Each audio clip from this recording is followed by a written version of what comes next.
At my father's retirement barbecue, his public insult about me being a disappointment was the last straw. I took back his $10,000 gift and walked out. But the real shock for my family came the next morning, when they realized the watch was the smallest thing I'd taken back. This is where the story truly begins, and you won't want to miss what happens. Make sure you're subscribed to see it through to the end. We're always curious. Where in the world are you all watching from today? Let us know in the comments. The smell of lighter fluid and overcooked sausages hung heavy in the humid July air, a smell I usually associated with lazy, happy weekends. But not today. Today, the smell was suffocating. I gripped the small, heavy, dark green box in my hand, the lacquer cool against my sweaty palm. I was standing in the center of my parents' backyard, a small patch of unnaturally green lawn that I, of course, paid the landscaping service for. This was the main event, my father, Nicholas's, retirement party. I had flown in from Seattle, taking 2 precious days away from a critical product launch, all to celebrate a man who had never once celebrated me. My tech consulting firm was booming, we were on the brink of a major acquisition, and I was running on caffeine and adrenaline. I felt physically ill, a combination of jet lag and the familiar acid-churning anxiety that only a visit home could induce. My mother, Poppy, a woman who existed in a permanent state of flustered agitation, glided over. "Vanessa, dear, he's about to make his speech. Come, come." She tugged at the sleeve of my silk blouse, her eyes darting around to make sure the neighbors were watching. I nodded, my smile feeling like a cheap mask. "I have his gift, Mom." "Oh, wonderful," she whispered, her relief palpable. Image was everything. Nicholas stood on the small patio, a glass of scotch in one hand, looking every bit the proud patriarch. At 65, he was a handsome man, his hair still thick and silver, his posture rigid from a lifetime of believing he was the most important person in any room. He had been a civil engineer, a man of slide rules and concrete, and he held a deep, abiding disdain for my new age career in the digital world he refused to understand. He gave a rambling speech about hard work, about real professions, and about the comfortable retirement he had earned. My brother, Ryan, the golden child, stood beside him, beaming. Ryan, 35 and perpetually in between ventures, worked in finance. A euphemism so vague it covered everything from failed day trading to his current pyramid scheme selling vitamins. When the applause died down, Poppy nudged me forward.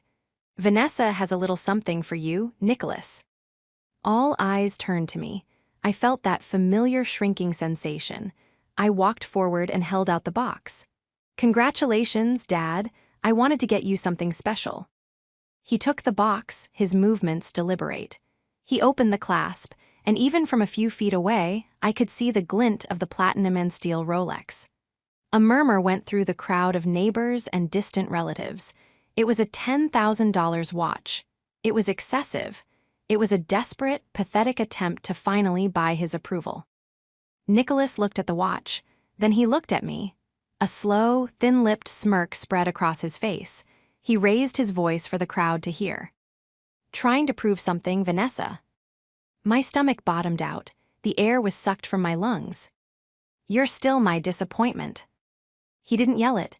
He said it with a casual, dismissive chuckle, as if sharing a charming family joke. The crowd tittered unsure, then fell silent.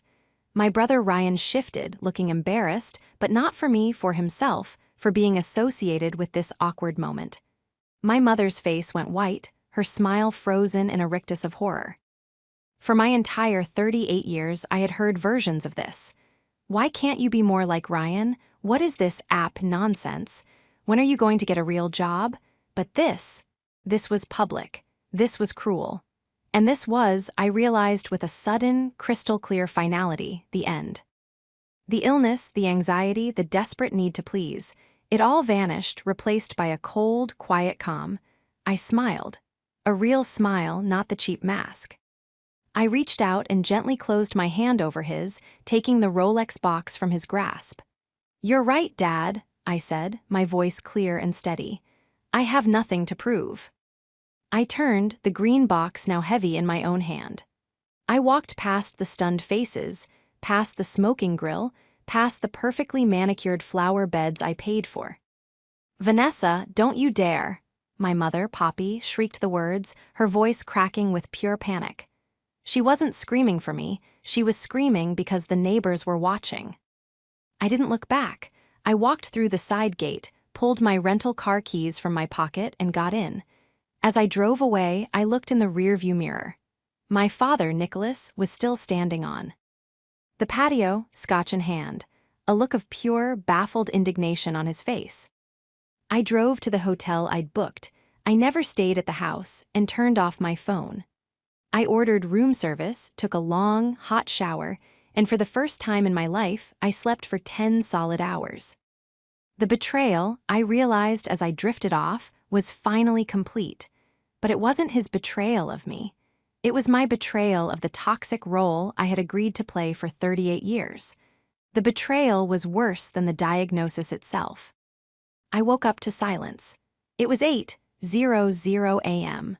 The silence was a luxury, a thick, comforting blanket I hadn't realized I'd been missing. My hotel room was bright, the Seattle sun, a rare and glorious thing, streaming through the window, a stark contrast to the oppressive humidity of my parents' backyard. My first instinct, a deeply programmed reflex, was to check my phone. I picked it up from the bedside table. The screen was black. I had turned it completely off, not just silenced it. The urge to power it on to check the damage was almost overwhelming. I could already feel the phantom vibrations, the barrage of texts I knew would be waiting. "Poppy, you have embarrassed this entire family. Call me. Nicholas, you ungrateful child, you owe your mother an apology. Ryan, Ness, that was really low class. Mom is a wreck." I held the phone in my hand, this little black rectangle that held all the invisible chains. I had spent my entire adult life waiting for these calls, these texts, these demands. I was the family fixer, the disappointment who was, paradoxically, the only one they called when things truly fell apart. Ryan's failed ventures weren't just failures, they were financial black holes that I had quietly filled. Poppy's anxieties were often veiled requests for money to maintain the lifestyle Nicholas demanded. And Nicholas, he just demanded. I put the phone back down, screen down. Not yet. I stood and stretched, my back popping. The knot of anxiety that usually lived between my shoulder blades was gone.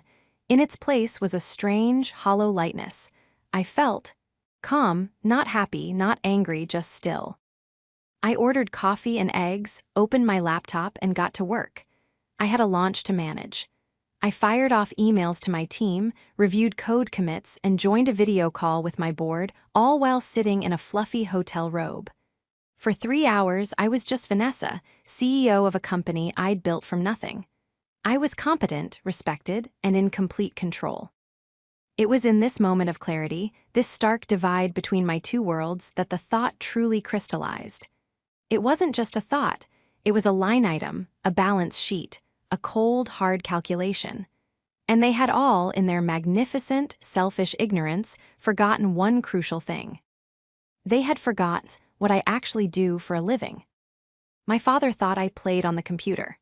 My brother thought I was just lucky. My mother just saw a bottomless ATM.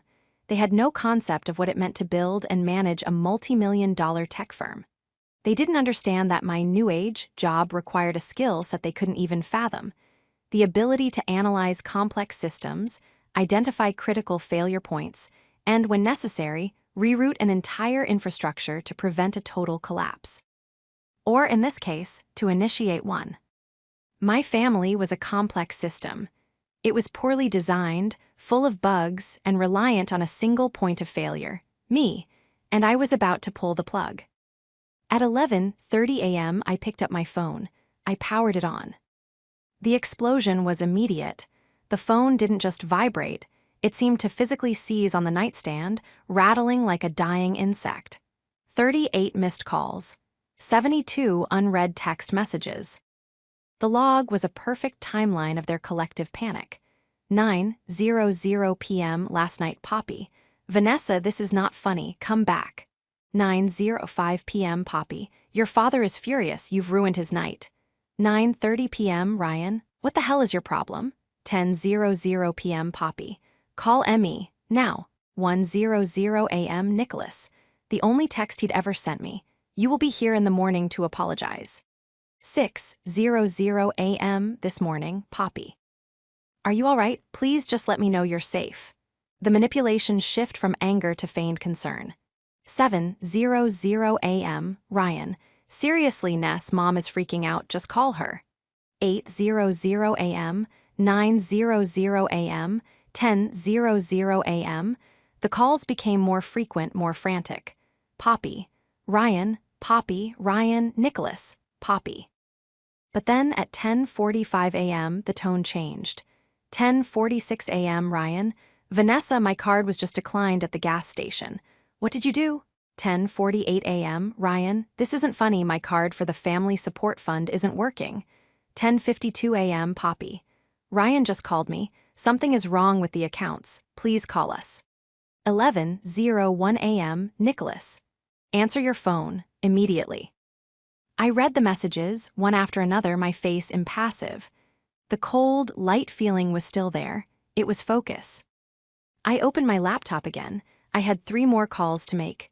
1 to my bank manager, 1 to my lawyer, and 1 to the leasing company that managed the luxury sedan my father drove.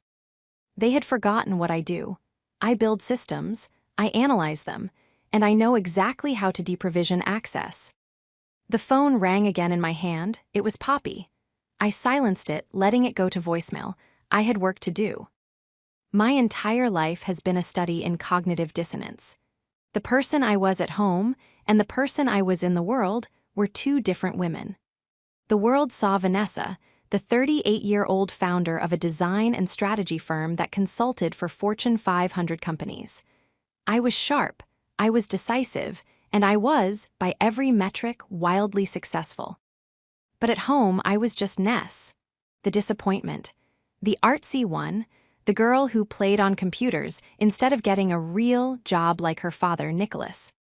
Nicholas was a man built of right angles and rigid principles. He was a civil engineer, and he saw the world in terms of load-bearing walls and stress tolerances. In his mind, I had failed every structural test. He had wanted an engineer or a doctor or a lawyer. He got me. My brother, Ryan, was the one who was supposed to succeed. He was the son.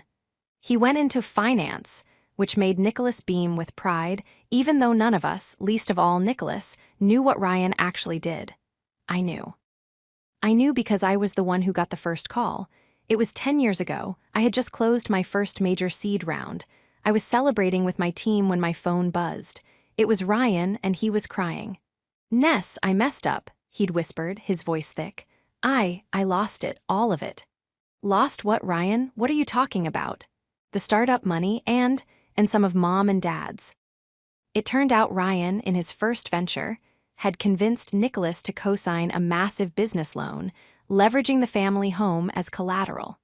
He'd then proceeded to lose it all, and more, on a series of terrible investments. Nicholas and Poppy were a month away from foreclosure. My father, the man of principles, had been played by his own son, and his pride was so immense he couldn't even admit it. He was just quiet, broken. So I stepped in. I was 28 years old. I took the entire, massive seed round I had just raised for my own company, my future, and I paid off the loan. I paid it all. I told my investors I was restructuring and lived on ramen for a year, working 20-hour days to make up the deficit. I never told them, not really, I just took over. I set up a trust. I funneled a portion of my new company's revenue into it. The trust quietly made the mortgage payments. Then it started paying the utilities because I noticed they were always late. Then it paid for the landscaping because Poppy was obsessed with the neighbors. Then it paid for Nicholas's country club dues because his retirement was built on a lie and his pension wasn't enough. Then came Ryan's requests. Ness, could you spot me just until this next deal closes? Ness, my car broke down. Ness, I need a new suit for a meeting. It was easier to just give him an allowance, so I created the Family Support Fund. It was a private bank account linked to a credit card, which I gave to Ryan for emergencies. I set a monthly cap, but the emergencies became weekly. Daily, I'd just sigh, approve the overage, and go back to work. All of this I did in silence. My attempts to prove my worth weren't with $10,000 watches. They were with mortgages, with car leases, with the quiet, invisible scaffolding that held their entire, respectable life together. And in return, I got, "You're still my disappointment." My primary antagonist wasn't just Nicholas. It was the entire sick system they had built, with him as the figurehead, Poppy as the enabler, and Ryan as the parasite. Poppy was perhaps the most tragic. She knew, on some level she had to know, but her terror of Nicholas's moods, her pathological need for normalcy, made her the perfect accomplice. "Just make peace, Vanessa," she'd plead with me over the phone. "Your father, he's just from a different time, he doesn't mean it." "He does mean it, Mom, that's the whole point. You're successful, we know, but he just wants you to be happy." "He wants me to be him," I'd reply, exhausted. Or Ryan. And Ryan, the golden child, he was the most insidious of all. He wasn't just a failure, he was a confident failure. He wore his incompetence with a baffling swagger.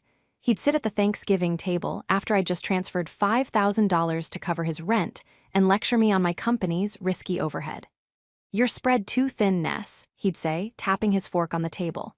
"You need to diversify your assets, like Dad, like me." And Nicholas would nod, mouth full of turkey. "Listen to your brother, Vanessa, he knows the market." My phone buzzed again, pulling me from the memory. It was an email, not from my family, it was from my private investigator. Oh yes, I had forgotten that part. My father's disdain was a given. My mother's enabling was a constant. But Ryan was a liability. And I, as the primary investor in Ryan, Inc., had finally decided to do some due diligence.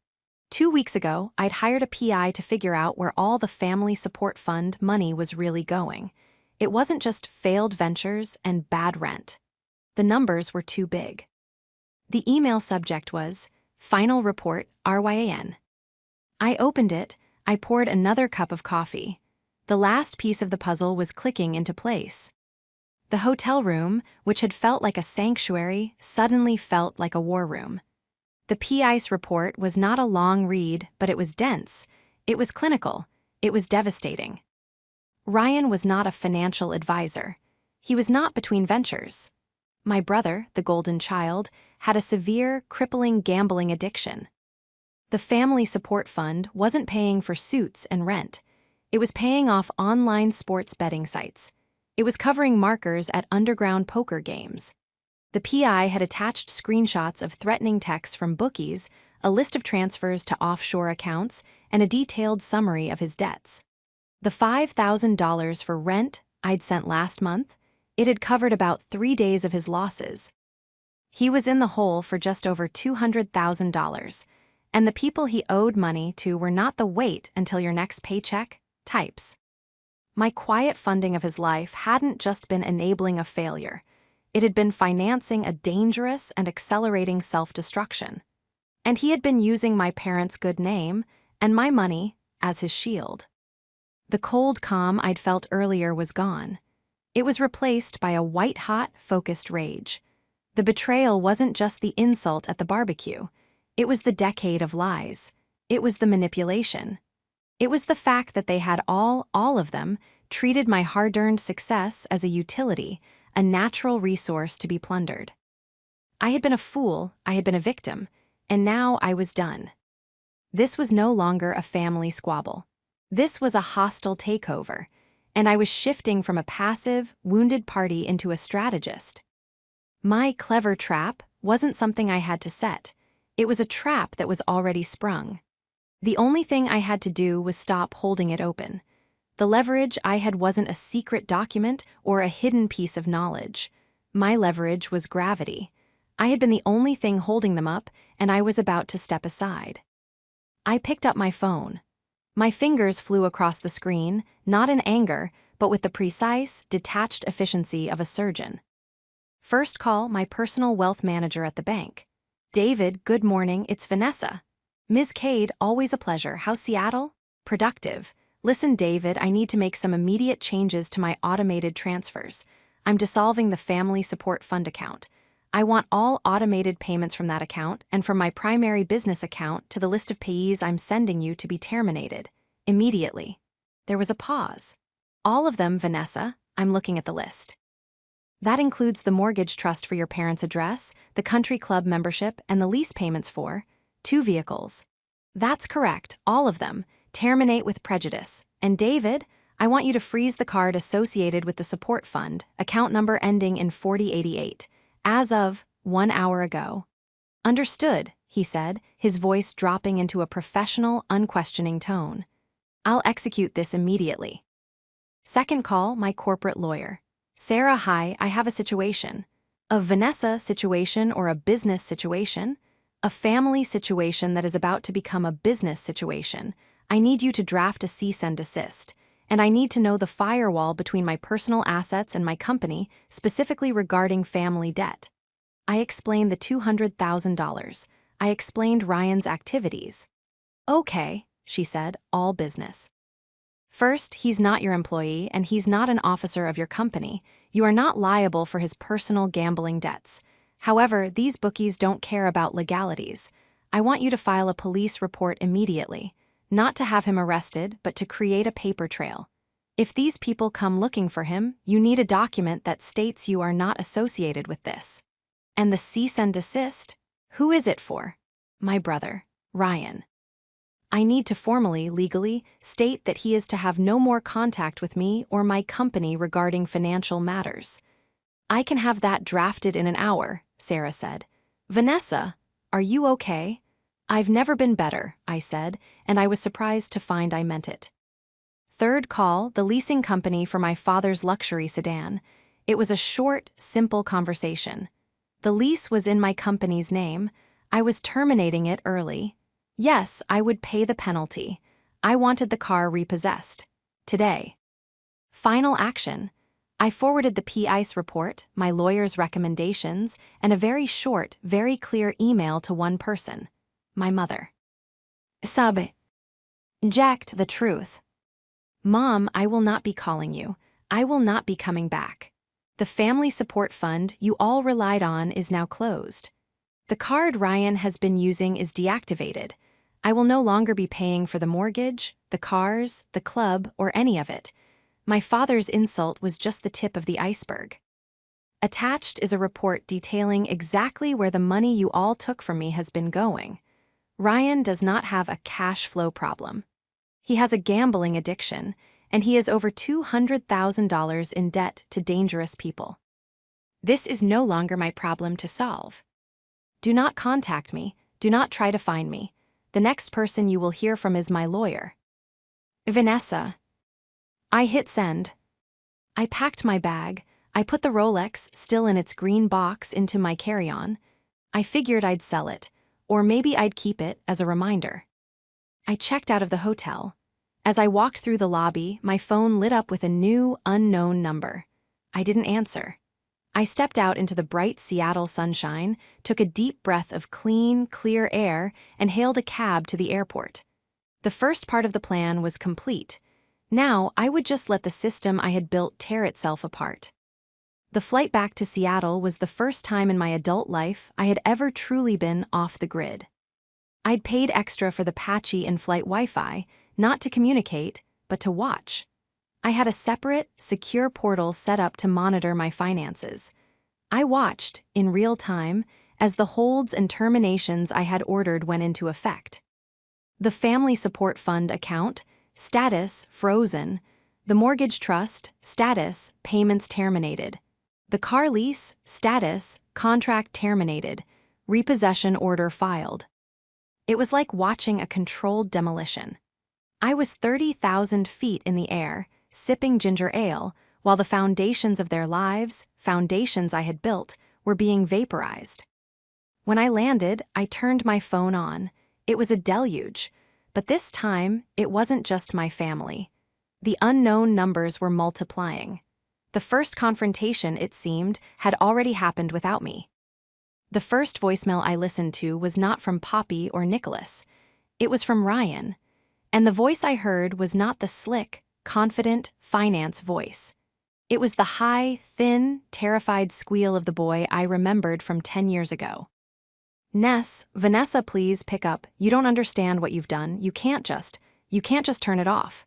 These guys, they aren't investors, Ness. They're serious. They were at the house. They were at the house looking for me, and Nicholas.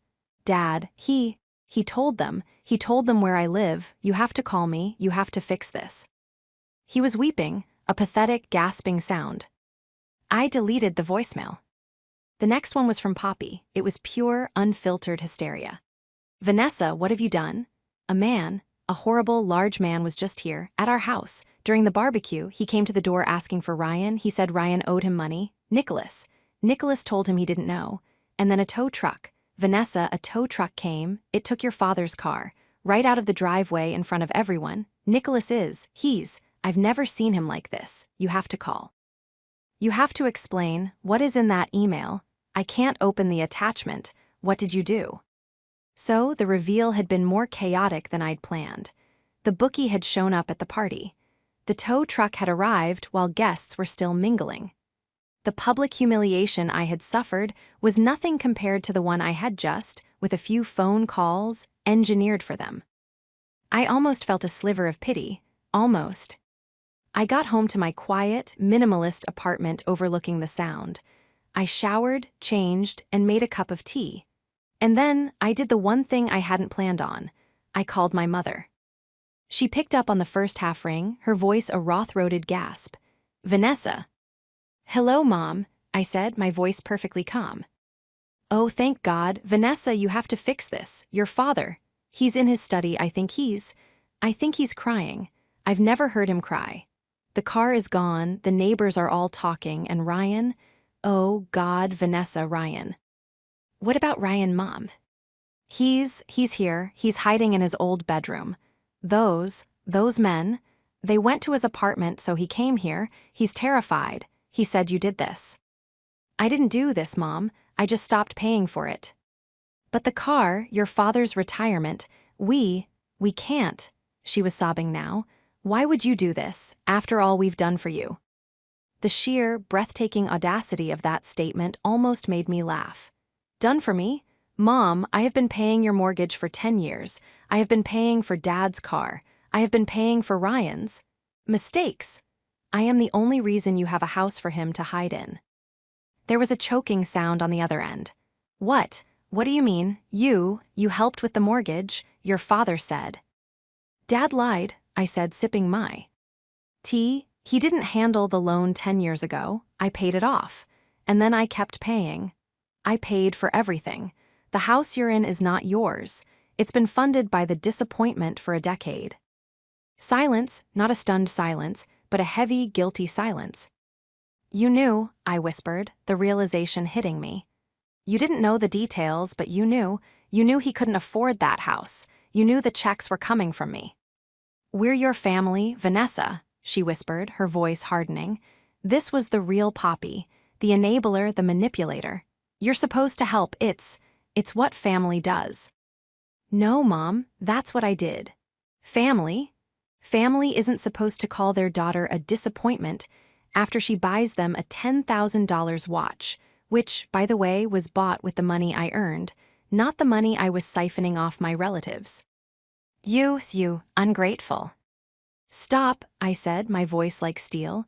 I'm done. I've already spoken to my lawyer. This is the last time you and I will speak without her present. The bank will be in touch about the house. I suggest you and Dad start looking for apartments. And tell Ryan. Tell him the police report has already been filed. He can't hide behind me anymore. I hung up. The first confrontation was over. I had shattered their perception. But the true extent of the deception, Ryan's $200,000 secret, was a bomb that had yet to fully detonate. The bank notices wouldn't arrive for a few days. The real panic hadn't even begun. The next 48 hours were a masterclass in desperation. My family, now cut off from their primary source of life, began to flail. But they weren't flailing together. The united front they had always presented against me had crumbled, and they had turned on each other. My phone, now that I had blocked Poppy, Nicholas, and Ryan, was quiet. but my lawyer's phone was not. They are persistent, Sarah said, sounding tired. Your mother has left 12 voicemails. They're mostly crying and accusations. Your father left one. It was colorful.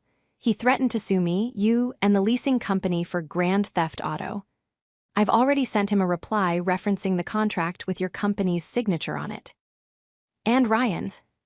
Ryan, Sarah sighed, is a different story. He's not calling me. He's calling my assistant pretending to be a process server. He's trying to find your home address. He's panicking. As he should be, I said, looking out at the calm water of the Sound. Yes, about that. The PI report was good, but I dug a little deeper as you asked. His bookies aren't just local thugs, Vanessa. The offshore accounts he was wiring money to, they're part of a much larger, very organized syndicate. The $200,000, that's just what we know about. And it seems his Family Support Fund credit card was his primary line of, well, credit. By freezing it, you've essentially defaulted on his behalf. A cold shiver went down my spine. What are you saying? I'm saying he's not just in trouble, he's in danger.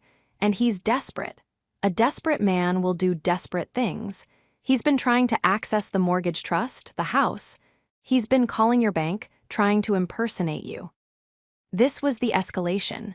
Ryan wasn't just a sad sack gambler, he was a criminal. He was committing fraud. I need you to call your parents, Vanessa, Sarah said. I told them I wouldn't. No, you need to call them and have a second confrontation. You need to present this irrefutable proof, the wire fraud, the impersonation, the PI report. You need to do it now before Ryan does something that drags you in any deeper.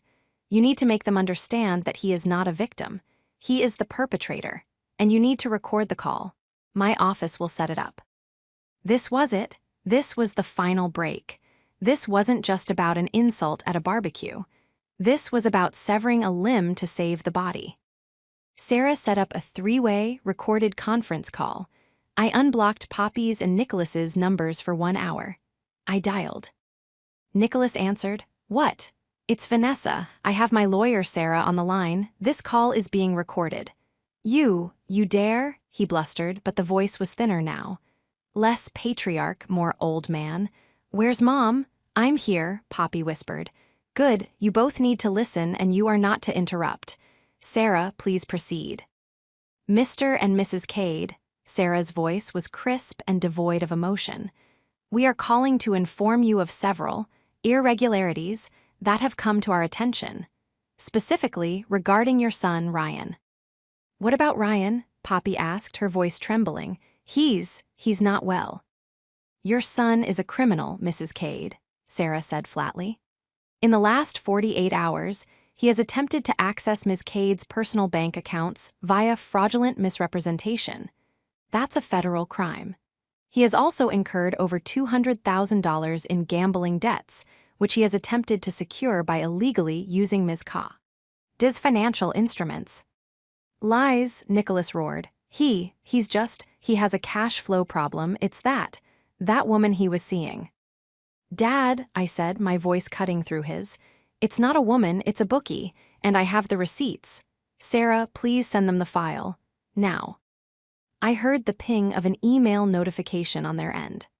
I had sent the PI report, the bank statements showing the wires to offshore accounts, the audio file from my bank's fraud department of Ryan trying to pass himself off as Vanessa Cade.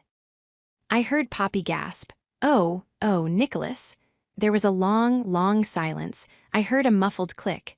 Nicholas had opened the audio file.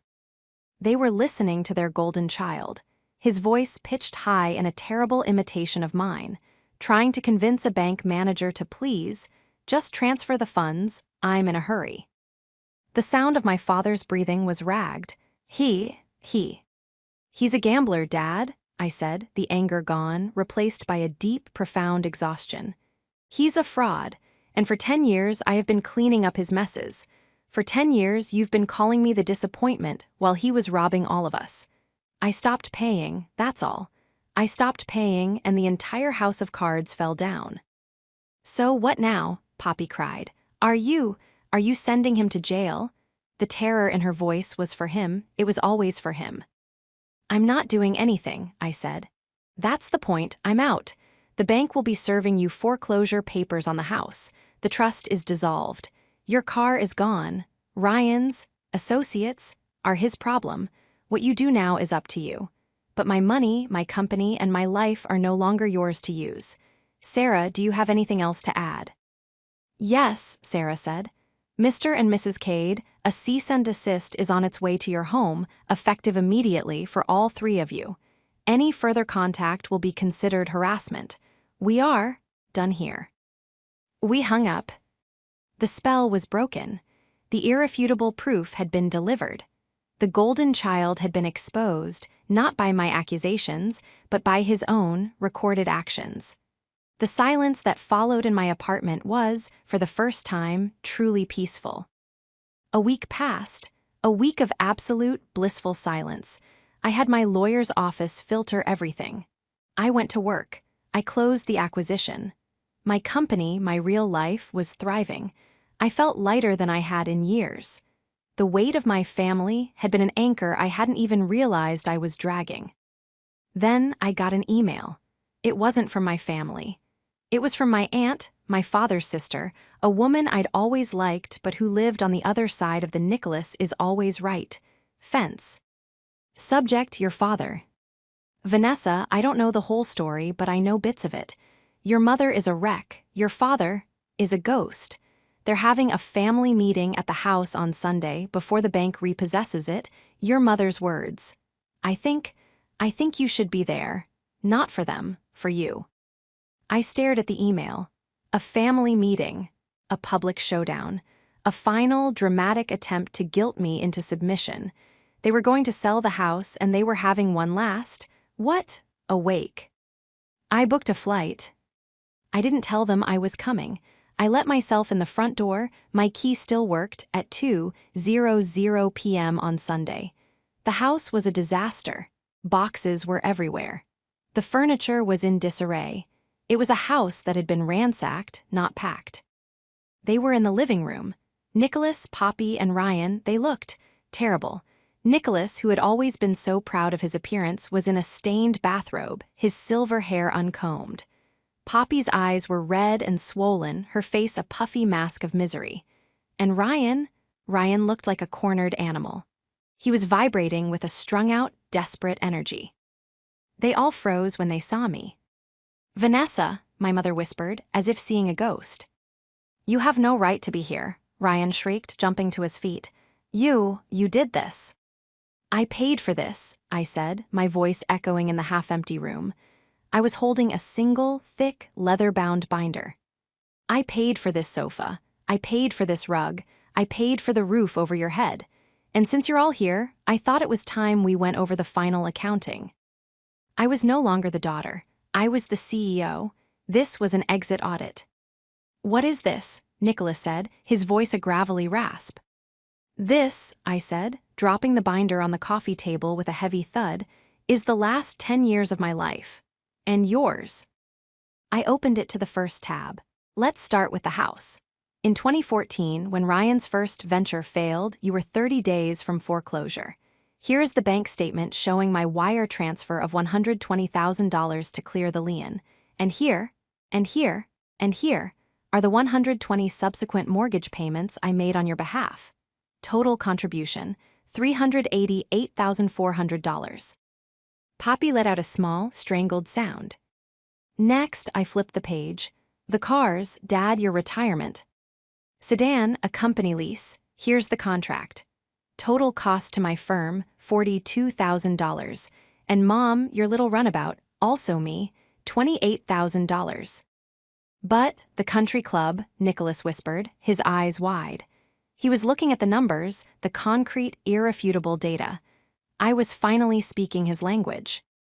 Page 3, your dues, your bar tabs, your golf games, all paid from the family support fund. Total, $61,000. You kept records. Poppy was horrified. Of course I did, I said. I'm a businesswoman, I track my expenditures.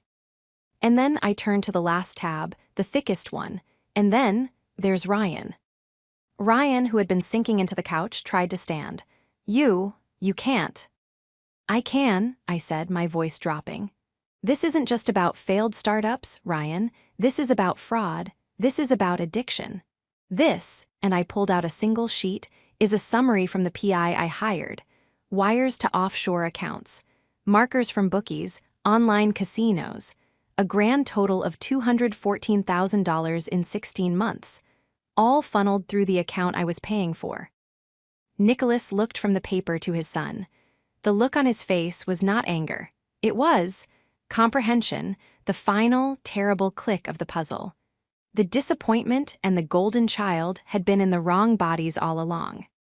So this is it, I said, closing the binder. I'm not here to save you. I'm not here to yell. I'm here to collect one last thing. I walked over to the mantelpiece, where a framed photo of me, Ryan, and our parents sat. A happy family, frozen in a lie. I took the photo out of the frame. No, wait, Poppy started. But it was Ryan who made the final, triumphant move. He had been watching his father's face. He had seen the shift. He knew in that moment that the con was over. He grabbed the binder, he held it up.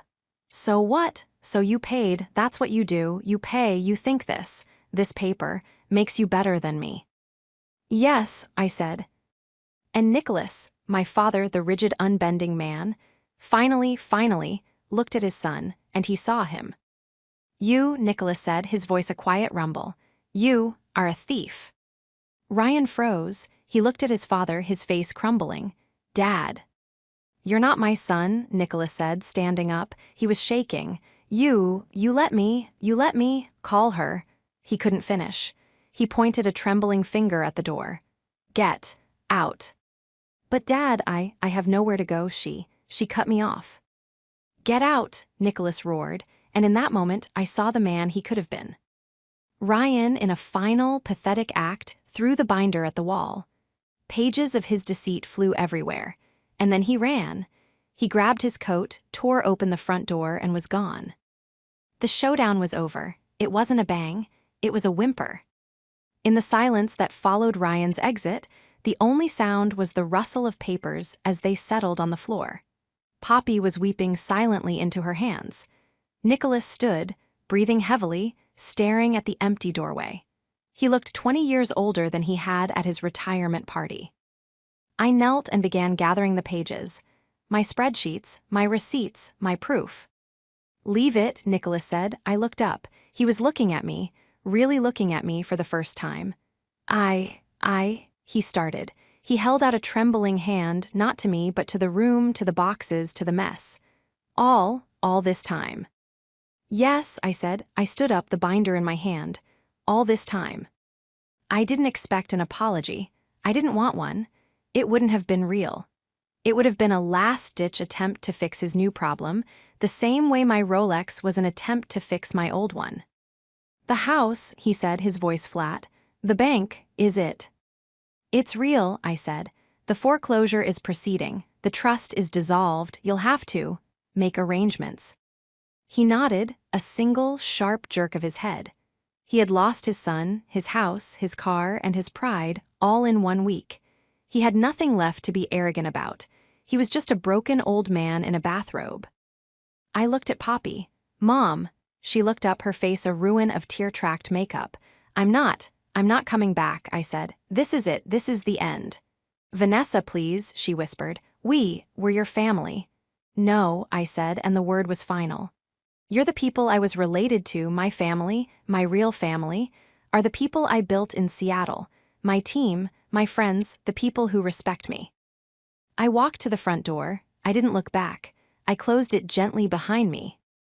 The aftermath was quiet. My lawyer, Sarah, handled the sale of the house. The bank seized it, and to mitigate my own losses from the trust, I bought it from them at auction. I had it cleaned, emptied of their remaining belongings, which I had shipped to a storage unit, and sold it.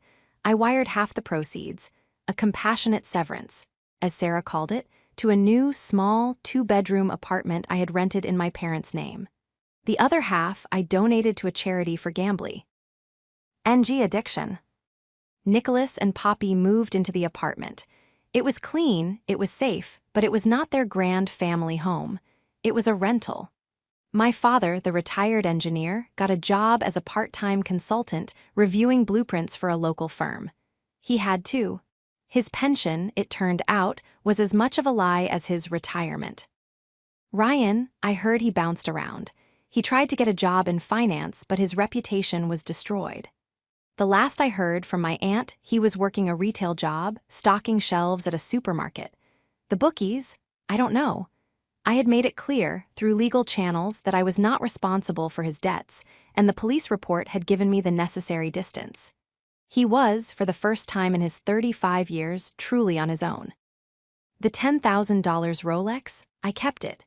It sits in my desk drawer, a reminder that you can't buy love and you shouldn't try. About 6 months later, I received a package.